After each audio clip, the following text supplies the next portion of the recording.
Mon peuple doute des lieux refuges. 28 mai 2020.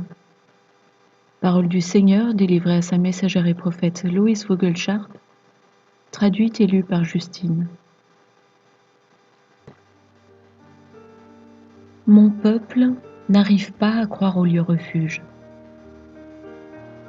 Ils ne comprennent pas comment ces lieux pourront garder mon épouse en sécurité et comment un si grand nombre pourra s'y réfugier.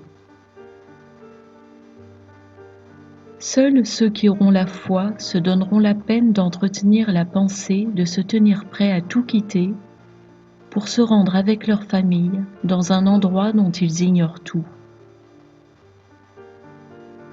Seule ma véritable épouse entendra ma voix lorsque je lui dirai que l'heure est venue de partir. Beaucoup vont perdre la vie dans les derniers temps parce qu'ils ne se trouveront pas dans des zones sûres. Ils seront sauvés, mais ils ne croiront pas à l'enlèvement post-tribulation, comme vous l'appelez. Cela ne changera en rien l'amour que je porte à chacun d'entre vous. Seulement, vous ne ferez pas partie de ces communautés qui seront conduites par mon esprit dans l'amour et la paix. Beaucoup ne parviendront pas à renoncer au monde et resteront là où c'est dangereux. J'essaie de vous montrer, mon peuple, que quoi que vous traversiez, jamais je ne vous quitterai ni ne vous abandonnerai. Laissez-moi vous aimer aujourd'hui et chaque jour, de sorte que nous puissions être un dans l'esprit. Je vais encore révéler quelque chose que Loïs n'aurait pas pu comprendre si je ne lui avais pas expliqué.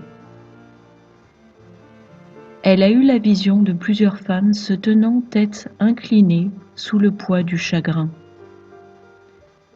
Et je vais vous expliquer ce que cette vision signifiait.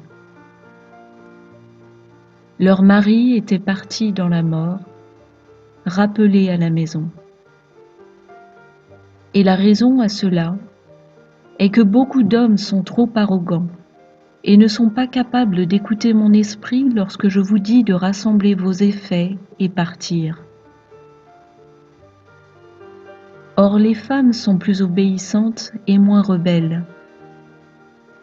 Ainsi, dans le but de protéger mon épouse, je devrais emporter ceux qui seront cause de souffrance, lorsqu'ils seront censés se rendre dans un lieu refuge, mais qu'à leurs épouses, ils diront non.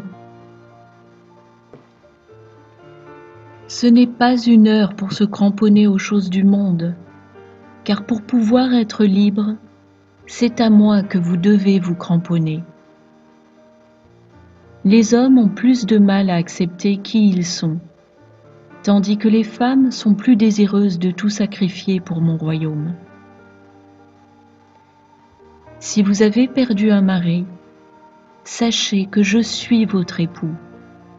Ou alors, je vous amènerai un autre homme qui s'unira avec l'esprit pour être conduit en sûreté. Je suis le fiancé et vous êtes ma promise. Alors tenez fermement ma main, car je ne vais pas vous délaisser. Et ceux dont le conjoint ou la conjointe vous ont abandonné, car c'est aussi le cas de certaines femmes qui sont incapables d'écouter et suivre mes directives, sachez que je suis avec vous et que j'ai un plan pour vous conduire en sûreté.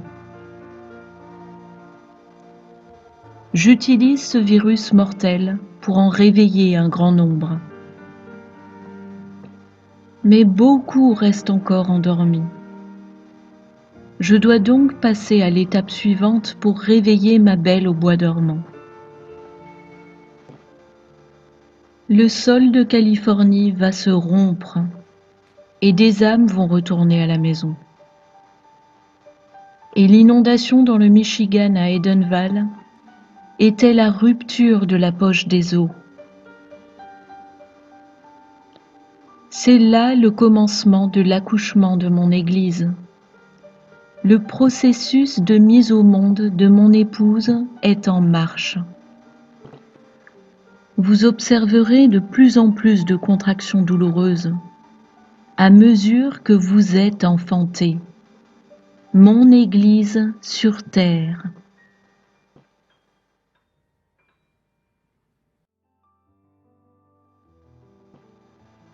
Pour recevoir la dernière pluie, gardez vos yeux sur moi quoi qu'il arrive, car rien ne peut vous séparer de mon amour. N'essayez pas de tout comprendre. Soyez simplement convaincus que je vous aime. Avec amour, Yahushua.